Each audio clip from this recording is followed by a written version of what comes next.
we are on the cusp of the semifinals. Big action as 4 teams advance in the CONCACAF W Champions Cup in the semis to then see who's going to make it to the final.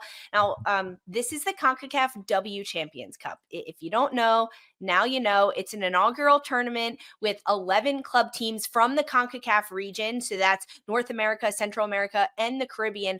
Club teams competing in a championship. The group stage wrapped up in October of 2024. It started with a prelim round in August that went through October, and the top 4 teams reached the knockout stage. So Tigres topped Group A with Gotham finishing number 2 in Group A, and Club América out of Liga MX Femenil beat out Portland for the number 1 spot in Group B. That came down to goal differential. San Diego was also in that group. They got knocked out on goal differential. So now we advance to the semis. Sandra, what's at stake? What is it for these 4 teams, Tigres, Gotham, Club América, and Portland, that is on the line in these semis?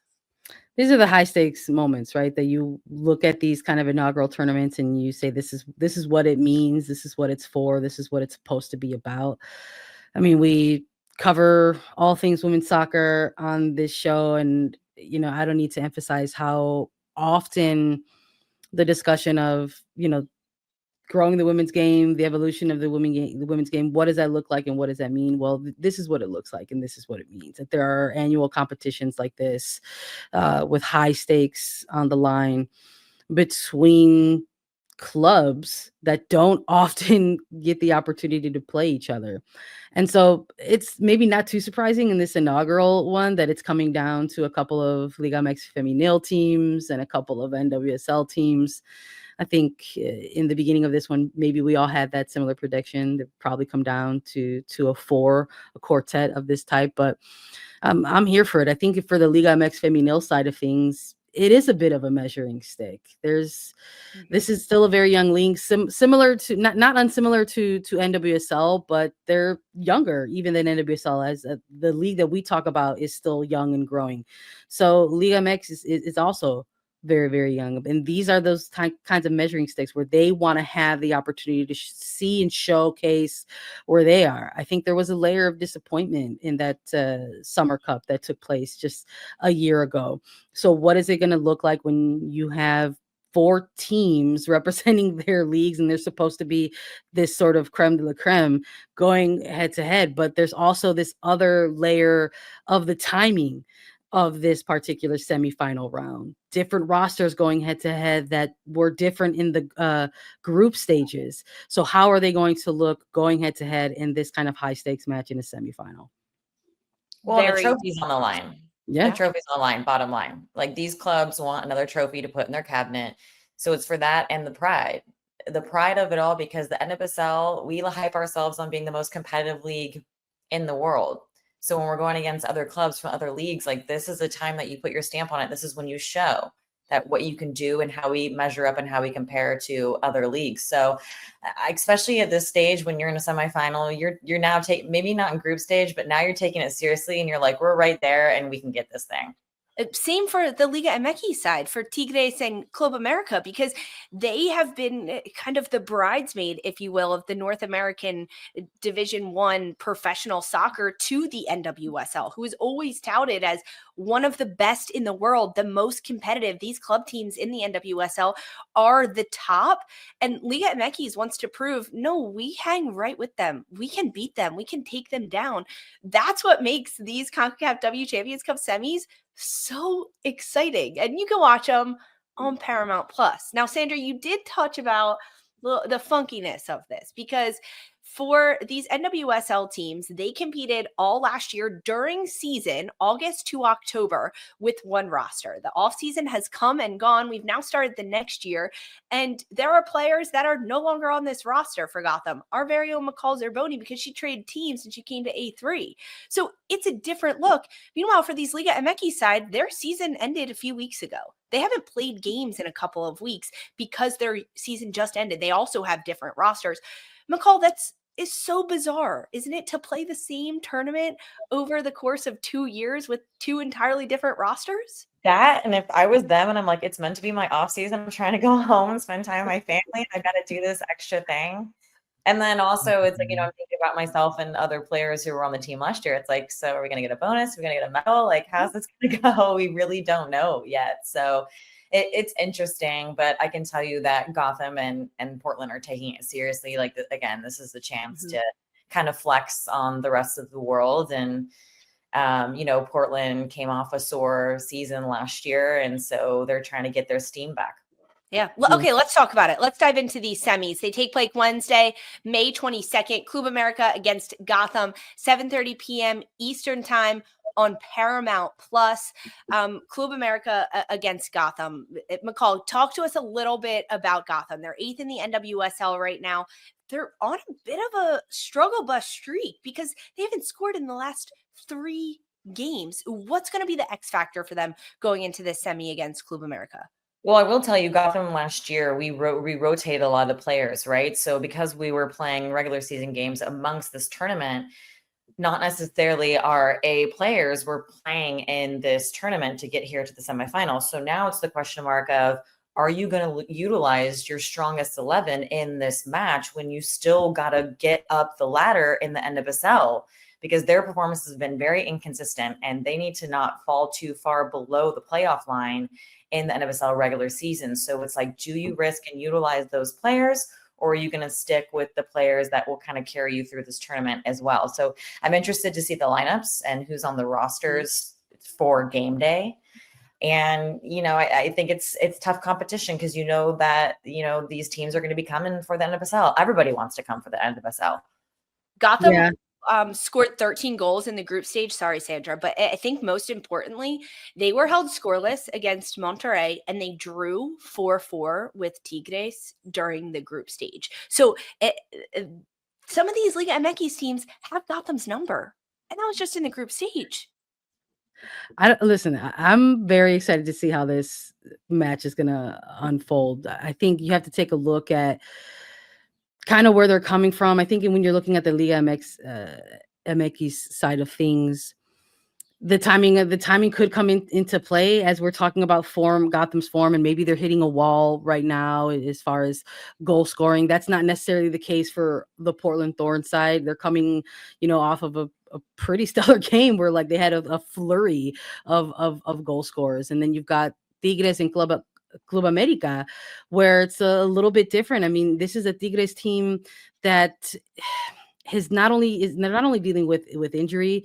There's a real big question mark around Jacqueline Ovalle and if she's going to be available with a bit of a knee sprain that she sustained. And they also got eliminated very early from their playoff run in the quarterfinals, which was a first kind of low blow for this program. It is not common for Tigres Femenil to sort of underperform, and it was an underperformance by their standards in the season's playoffs. So how are they going to look? Are they going to be motivated by that going into these CONCACAF Champions games? Are they going to view this as an opportunity of redemption of some sort to kind of go out there and take it home? I mean, these semifinals are being hosted in the region. They're going to get a chance to showcase, Mexico and its soccer and culture, like what type of crowd is going to be there. I'm curious about that as well.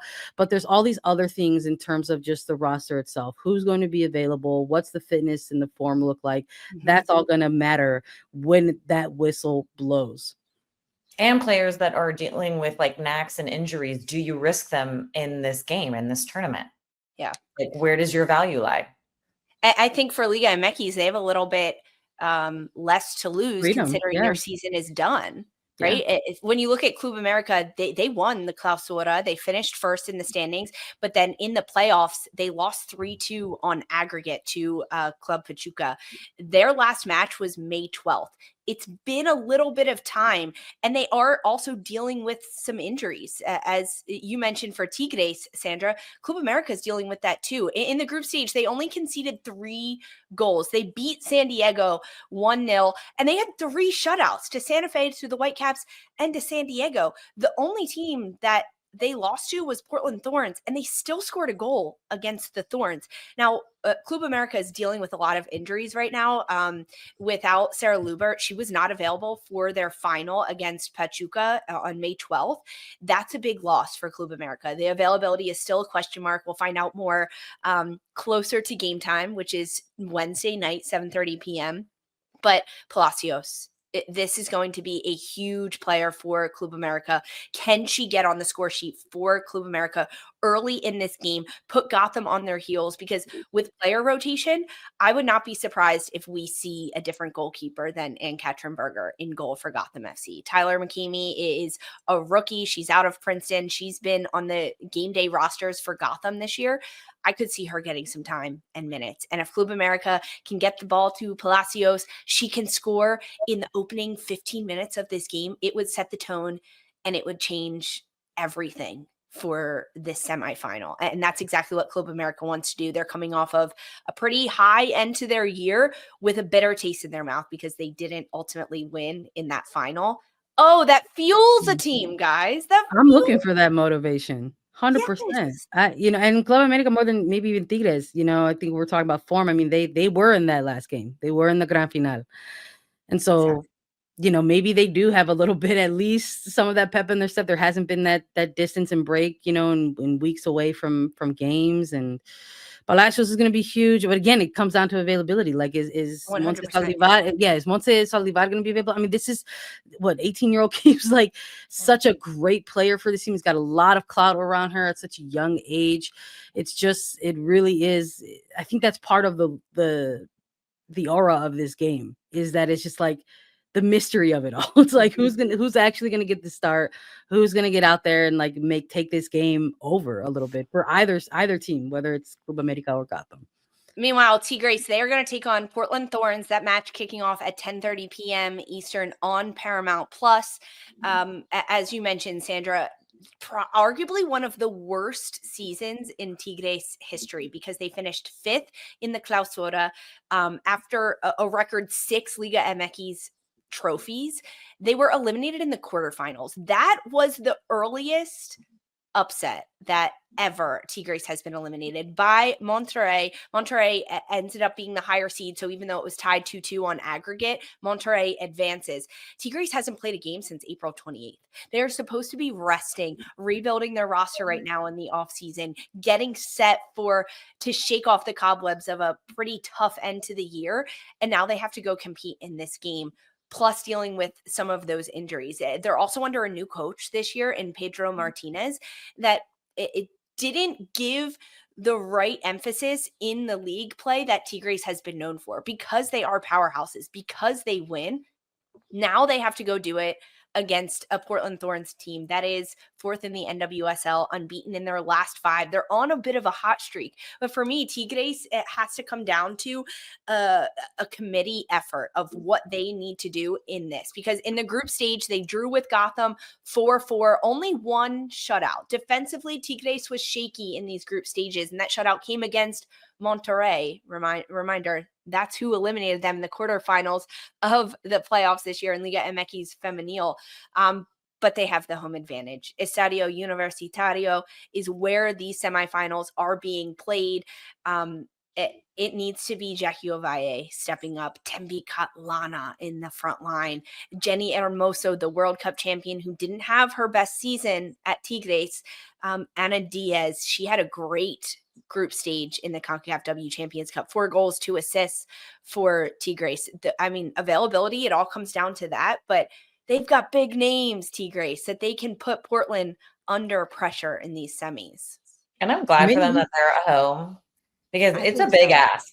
Do you think, okay, so imagine everyone out there that you put in like a week for Christmas and then you're supposed to have that time off and then they call you and they're like, oh, actually, you've got to come into work. You can't that's a big ask. So it's nice that the players don't have to travel outside of their country, but that is difficult to travel to Mexico if you are a Portland or a Gotham. Like that doesn't make it easy on you when you're in the midst of your season. So it's difficult. So we'll see what kind of attitude that these teams come out with. You don't want to put it all. Go, Sandra. Go ahead. I was gonna say, you don't want to put it all on like one player, and you hate to harp on it, but I mean, Ovalle is undoubtedly Oh yeah. the face of this franchise and has been even as a much younger player in its beginning stages of greatness. And the head coach has already, he said like, oh, she's in the final stages of returning to play rehab. And I'm like, okay, like, and maybe there's a little bit of gamesmanship there and just like wanting, it's we don't know the type of availability that this player is going to have. And this is someone who has not only led in goal scoring throughout the regular season, but like absolutely changes games. We have seen that the highlight reels have been out there on what and how this is the type of player who can take over a game. So I'm looking for maybe the next player. Who is that next player that can actually take over a game, because it is not going to be easy against a Portland Thorns side. Sandra, I'm going to throw out Tempe Katlana. She's the next player in line for them. She's played in the NWSL and against all of these teams. She understands what NWSL teams can bring to a game. She plays in the wings for Tigres. She's got athleticism and pace. She wants to go 1v1. She defensively forces turnovers. She's got a high press that'll help disrupt how Portland builds out of the back.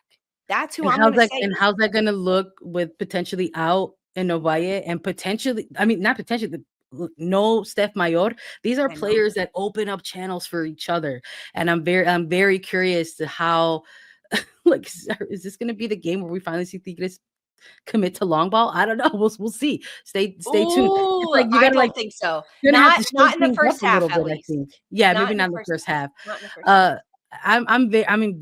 My curiosity is piqued for sure. I'm very curious how this is going to look.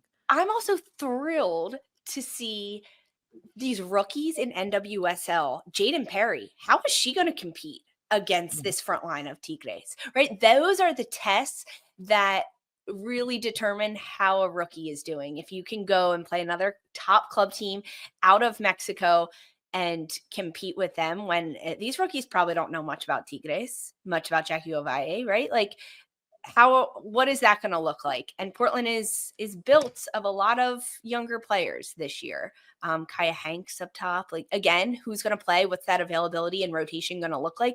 But I imagine these rookies are going to play and get some minutes. They're young, they're fresh, they can go around and run. It's a great experience for them.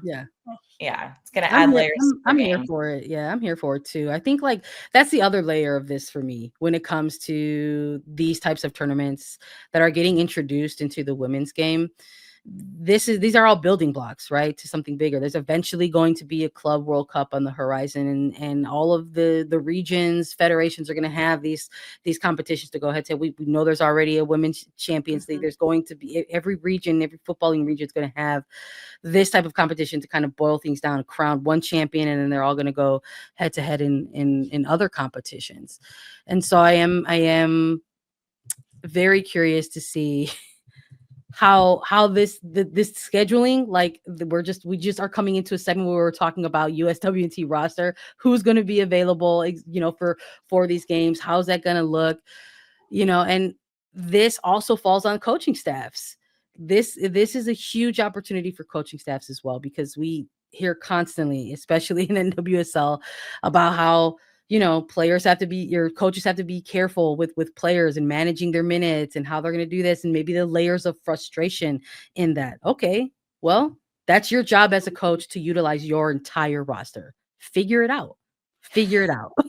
And these are the opportunities to deal with it. Deal with it. You want to be a coach in the women's game? Guess what? It's only evolving and getting bigger, and there's going to be more games. And if you really do want to, continue to protect your players, manage their minutes, then maybe you really do have to start paying attention and developing your entire roster and make sure they are not only ready for these moments, but ready for always.